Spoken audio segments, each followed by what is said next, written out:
Boa tarde a todos. Obrigada pelo convite em estar aqui nessa tarde conversando um pouquinho sobre o produto da minha dissertação de mestrado, né, que é o protocolo de amamentação na primeira hora de vida. Agradeço o convite, então, da professora Cláudia para nessa oportunidade de a gente estar mostrando um pouquinho como foi a construção desse produto e poder conversar, né, com a turma de vocês acerca desse tema, assim, de protocolo enquanto tecnologia de cuidado, quanto ela corrobora com os nossos espaços de assistência. Bom, então eu sou a professora Cristina, que estarei então conversando acerca da construção de um protocolo. Eu vou compartilhar aqui com vocês na tela o material que eu preparei para auxiliar, né, nessa conversa e nessa explanação.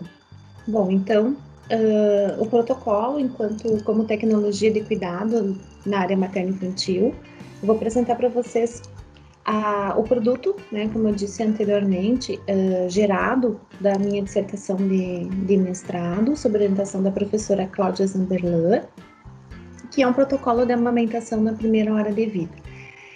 Não poderia falar inicialmente do protocolo de amamentação sem transcorrer um pouquinho sobre o que rege a construção de um protocolo, o que essa ferramenta, né, essa tecnologia, de que forma ela transita nos nossos espaços de assistência e o que é importante levar em consideração e pensarmos enquanto ferramenta que seja capaz não só de qualificar o cuidado qual nós prestamos aos nossos pacientes, aos nossos serviços, mas também nessa tecnologia que é capaz de organizar os nossos processos de trabalho. Então, aqui nesse primeiro slide, a gente vai conversar um pouquinho sobre o protocolo como tecnologia de cuidado. Como o próprio nome fala, cuidado é o produto final do que nós oferecemos, do que nós temos para ofertar ao nosso paciente enquanto assistência, né? Então, um protocolo deve ser capaz de estar alinhado ao cuidado e esse cuidado visto como um conjunto de fatores que cercam a pessoa, que auxiliam ela a obter, manter ou recuperar a saúde. Então, é isso que a literatura transcorre e valida enquanto cuidado, né? Um protocolo, ele deve ser capaz de planejamento, né, de planejar a assistência e olhar esse planejamento da assistência como uma forma de organizar o processo de trabalho. Além dele estar centrado no cuidado, né, ter o viés, né, do planejamento da assistência como organização do trabalho, ele também tem esse olhar multiprofissional, estar pautado, estar respaldado na dimensão ética profissional, né, e ser capaz de ser visto, né, e ser trabalhado como ferramenta de prática de saúde. Um protocolo, ele deve ser flexível e atualizado. Por que a necessidade de ele ser flexível e atualizado? A flexibilidade se dá muito pela singularidade de cada serviço. Os serviços, eles são similares os nomes na oferta de serviço no produto final, né? Mas cada serviço, ele é único, ele tem o seu perfil, seja o perfil institucional, seja o perfil daquela prática assistencial, daqueles profissionais, daquela oferta de cuidado. E atualizado por quê?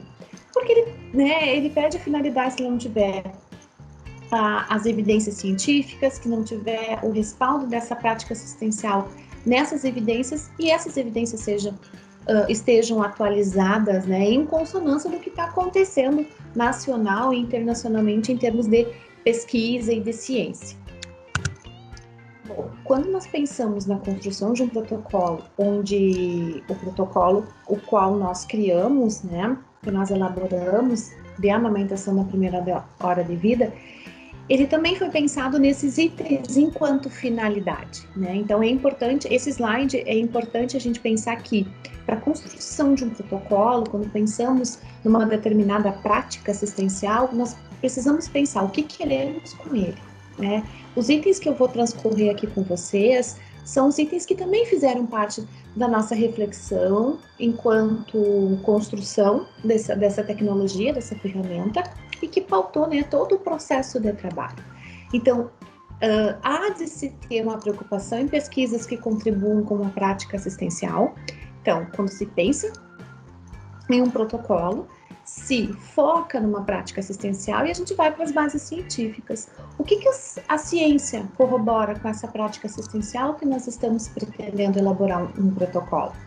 Bom, os protocolos, a gente precisa ter essa ciência, que são tecnologias estruturadas de forma sistematizadas, baseadas em evidências científicas, nas particularidades do serviço, o qual vai ser implantado e garantia de qualidade.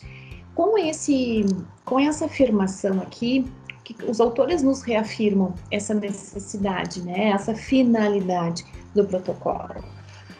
Nessa afirmação, vale destacar que um protocolo ele não pode ser de uma instituição para outra, de um serviço para outro, pensado igual, né? Hoje a gente tem os acessos, né? As mídias nos dão esse amplo acesso a vários protocolos de outras instituições, de outros serviços. Não se vale quando eles são copiados, porque cada serviço existe um perfil daquele serviço, existem determinadas pessoas que fazem a dinâmica daquele serviço. Então, precisa ter um protocolo único. Pode ser vamos pensar que o foco do que eu vou transcorrer para vocês é na linha materno-infantil. É necessário, então a gente sabe que os serviços, eles se equivalem, mas cada serviço ele tem a sua dinâmica muito particular. Então, isso é importante levar em consideração também a singularidade e a necessidade não somente do serviço, mas do paciente que adentra aquele serviço que nós pretendemos instaurar ou implementar um protocolo.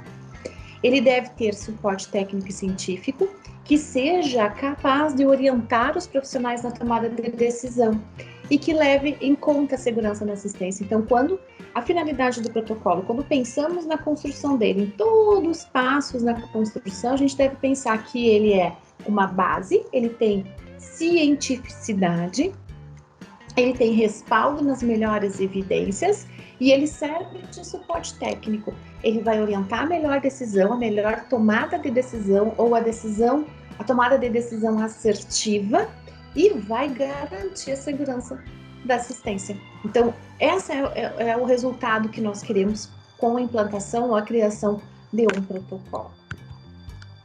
Bom, também se leva em consideração que impacto, né, nós queremos. O que nós queremos impactar com aquele protocolo?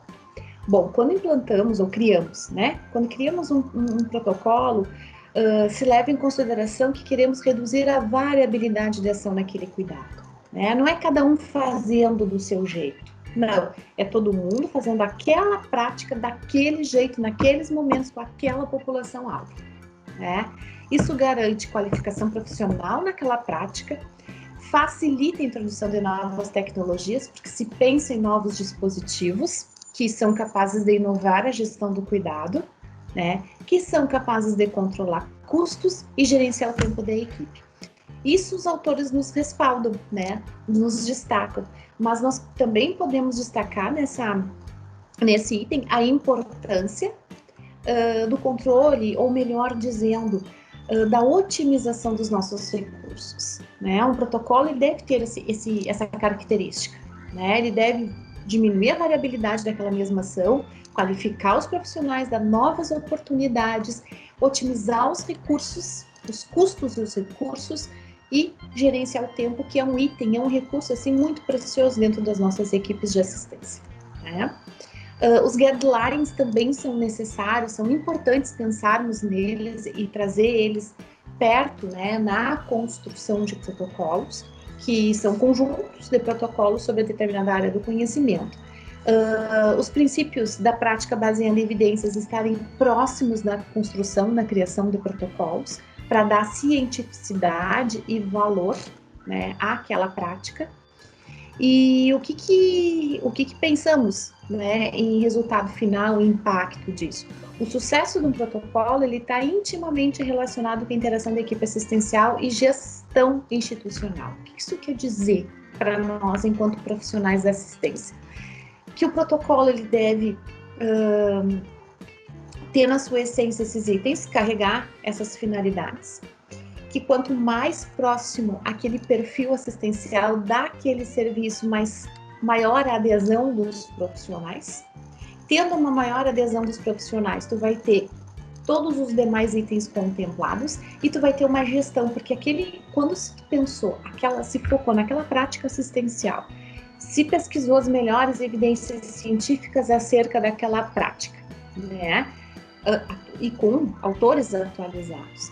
Se criou, pensando na finalidade do protocolo, alinhado à necessidade da gestão, o sucesso, a garantia de sucesso, ela é muito maior, né? São garantias de sucesso. Então, seguir esses passos, estar alinhado com a necessidade da gestão, estar alinhado com o perfil profissional é extremamente necessário para que se tenha um impacto positivo numa implantação da criação de um protocolo.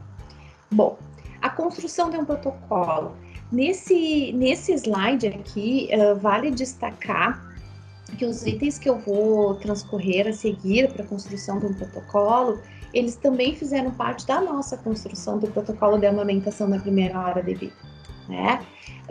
Ter a construção de um protocolo, a presença multiprofissional, ela é extremamente necessária, importante, contribui com a qualificação do serviço. Então, hoje, se recomenda em pesquisas que a multiprofissionalidade ela seja trabalhada nos nossos espaços de assistência. Isso é necessário, né? É necessário promover a interação de todos os profissionais. Então, ter essa ferramenta que nos dá condições de exercitar a multiprofissionalidade é extremamente rica e também ela tem potência de qualificar os nossos espaços, né? Atualizações e revisitações periódicas são necessárias. Um protocolo, quando ele é criado, ele deve ser previsto atualizações, né? Para saber, porque como a gente trabalha com evidências científicas, e a gente sabe que a ciência, ela é dinâmica, né? Precisamos rever também períodos para rever aquele protocolo. Não é porque ele foi criado com um determinado tempo que ele vai ser sempre assim, não. Vamos criar uma periodicidade a cada 4 anos, a cada 3 anos, a cada 5 anos, de revisitá-lo, de atualizar a sua base científica, né? E ver se realmente ele está trazendo, ele ainda corrobora com aquele impacto que se pensou no início. Seguir trâmites legítimos de aprovação no serviço institucional é extremamente necessário, né? A construção do nosso protocolo seguiu todos os trâmites, né? Foi aprovado dentro da instituição, da academia, da instituição do serviço também, e fazem parte figuras, tabelas, programas, tudo que vai facilitar o entendimento, né? E a parte visual daquele material, dessa tecnologia. Bom, é importante dizer também que o protocolo de amamentação na primeira hora de vida, além de seguir esses itens que eu contemplei com vocês anteriormente, ele foi criado para um perfil de hospital de médio porte, tá? Uma maternidade de risco habitual, que é referência para 32 municípios da região, e levou em consideração indicadores de gestão. Que indicadores de gestão são esses? Como esse perfil institucional ele é um prestador de serviço para o estado do Rio Grande do Sul, aleitamento materno na primeira hora de vida e contato pele a pele são indicadores que devem ser contemplados mensalmente, são monitorados pela Secretaria do Estado.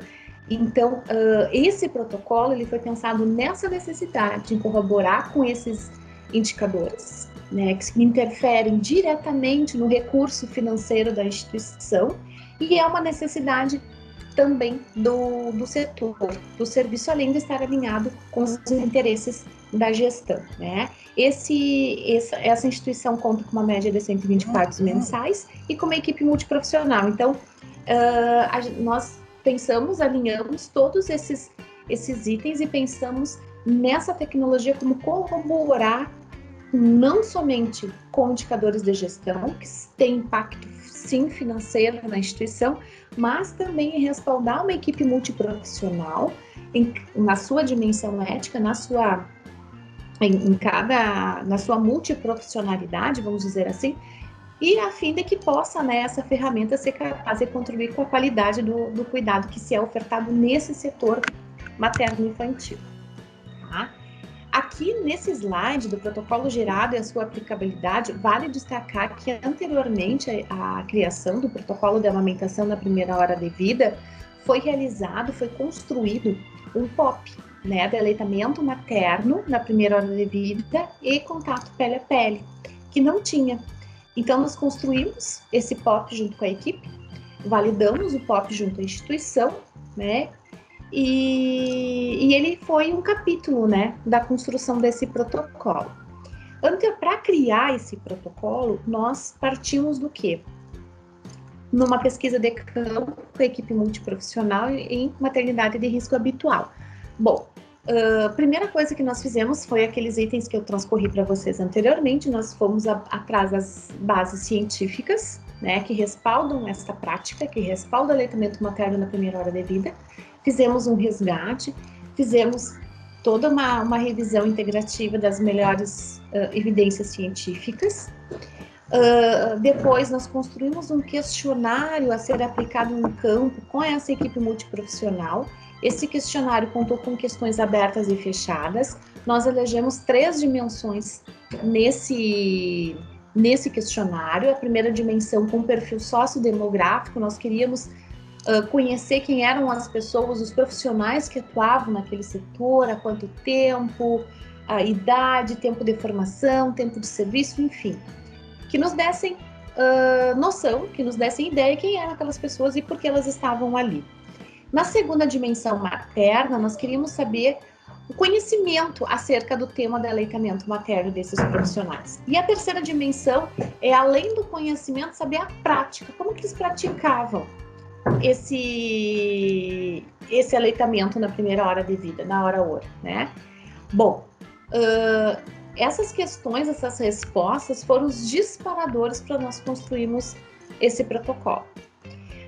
O protocolo seguiu o recomendado pela Agência Nacional de Vigilância Sanitária, com finalidade, justificativa, abrangência, intervenção, processo operacional e indicadores de monitoramento. Partiu sim das bases científicas, foi os passos a seguir de formulação, diagramação e revisão do protocolo, foi encaminhado para profissionais da área obstétrica para revisão e encaminhamento para profissionais da área obstétrica depois para sua divulgação. Aqui então, nesse slide, é a capa do nosso protocolo de amamentação na primeira hora de vida. Então, contou com os autores Cristina, né, e a professora Cláudia Zamberlan. E tivemos como revisora, então, na área de expertise, a professora Cláudia Dias. Bom, como que nós modelamos o nosso protocolo? Né? Nós modelamos em ações multiprofissionais norteadoras. Os profissionais, que profissionais eram esses, né? Médicos obstetras, médicos pediatras, enfermeiros obstétricos, técnicos de enfermagem, residência obstetrícia, fonoaudiólogo, psicólogo, fisioterapeuta. São alguns dos profissionais que estavam inseridos e que fazem parte desse contexto, tá? Então, a ação número 1, então, ela contemplou acolhimento à parturiente, né? A escuta qualificada, esclarecimento e orientação. A ação número 2 contemplou a primeira hora de vida do recém-nascido, né? Em ambiente de parto. Por que em ambiente de parto? Porque nós pensamos e constatamos, né, que ele não acontece somente num lugar, parto via vaginal, principalmente, né, então ele tem outros ambientes de parto, então nós contemplamos não somente o centro obstétrico, mas, né, em qualquer outro ambiente que possa ocorrer o parto. E a ação número 3, a continuidade do cuidado, preparo para a alta hospitalar, né, o que o profissional deve atentar, observar, e o que o profissional deve orientar, tá? Aqui o passo a passo, as ações 1, 2, 3 são passo a passo, o que aquele profissional vai fazer. Sempre a gente leva em consideração, nós levamos aqui em consideração não só o binômio, mas o trinômio, né? Mãe, bebê e acompanhante, que é o tripé que nós julgamos ser fundamental para o sucesso da amamentação na primeira hora de vida. Aqui o fluxograma, que também nós contamos com o fluxograma, que é o desenho daquele passo a passo das ações. Recém-nascido, tanto parto via vaginal como parto via cesárea. Depois do manejo adequado, em condições favoráveis, então vai colocar o RM sobre o abdômen da mãe, estimular o aleitamento materno, permanecer em contato pele a pele, e submeter o RM aos cuidados de rotina, né? E depois alojamento conjunto com a mãe até a alta hospitalar. Então, aqui são postergados aqueles cuidados de rotina nessa primeira hora, desde que esteja um manejo adequado do recém-nascido. Aqui são as etapas, a descrição de cada etapa do fluxograma, que nós contemplamos em primeira, segunda e terceira etapa. Bom, o que nós julgamos assim, interessante destacar, e principalmente em relação às considerações finais, né? Em relação à criação de um protocolo, ele deve seguir, então, o delineamento institucional, pensado nas necessidades não somente do serviço, mas a necessidade da gestão e da população para a qual ele vai ser voltado. Ele deve ser singular, aquele núcleo, pensando na população que vai ser contemplada pelo protocolo e pela população que vai se utilizar desta ferramenta, né, que são os profissionais. Então, conhecer as evidências científicas acerca do tema é extremamente importante, é o primeiro passo, né, para a criação de um protocolo. Esse protocolo, a gente deve pensar ele sempre em construir relações profissionais. É um exercício que deve ser sempre muito contínuo, né, e fortemente utilizado entre as equipes. A multiprofissionalidade. Então, construir relações profissionais a partir de ações, elas são benéficas, são positivas e devem ser sempre estimuladas, né? E ser capaz de delinear espaços estratégicos, né? Em que momento nós vamos lançar mão desse protocolo que vai cumprir todos aqueles passos da finalidade, que vai corroborar com os indicadores de gestão, mas também com os nossos indicadores da gestão do cuidado, não somente da gestão institucional. Pensar esta tecnologia de cuidado como uma organização do fluxo de trabalho. Quando a gente fala organizar fluxo de trabalho, a gente leva em consideração algumas questões, tais como recursos humanos, físicos e estruturais, extremamente necessário, né? Gerenciar os espaços, gerenciar os profissionais e também gerenciar o tempo. Hoje a gente vê esse recurso muito precioso, que é gerenciar o tempo que nós dispomos para assistência. Aquele tempo qual nós temos que qualificar o nosso cuidado. Então, o protocolo, essa tecnologia de cuidado, ela vem nesse sentido. Ela vai diminuir a variabilidade das ações desses profissionais, ela vai garantir uma assistência segura, ela vai facilitar a tomada de decisão dos profissionais e, como resultado final, impactar numa gestão transparente, numa gestão efetiva e numa gestão com segurança, né, baseada na segurança do paciente. E quando eu falo em gestão, eu estou falando de gestão institucional, porque vai chegar, quando ele está alinhado, que deve ser alinhado, e vai chegar a gestão institucional, mas também a gestão do cuidado, que é inerente ao nosso, né, ao nosso cotidiano, à nossa profissionalidade inserida nos espaços de assistência, né? Então, essa tecnologia de cuidado, ela tem que ter essa potência, né? A potência de modificar os espaços, mas de corroborar com a segurança do paciente, aliada às melhores práticas, né? As boas práticas e a ciência. Bom, o que eu tinha para conversar com vocês, então, em relação à criação do nosso protocolo, é isso, né? Nesse momento, então, eu espero ter contribuído com o conhecimento de vocês. Fico à disposição para dúvidas, esclarecimentos, compartilhar material, fiquem à vontade. Então, fico à disposição, né, de vocês caso tenham alguma dúvida ou algum esclarecimento. E mais uma vez, então, agradeço a oportunidade de a gente estar conversando sobre essa tecnologia extremamente importante e uma tecnologia que, quando pensada na sua singularidade para aquele serviço e para a população, para aquela prática assistencial, o benefício, ele tem uma chance de benefício muito grande, né? E uma efetividade na qualificação do serviço também, né? Da mesma maneira potente, como realmente ela é vista na sua literatura. Tá bom? Então, uma boa tarde a todos e muito obrigado mais uma vez.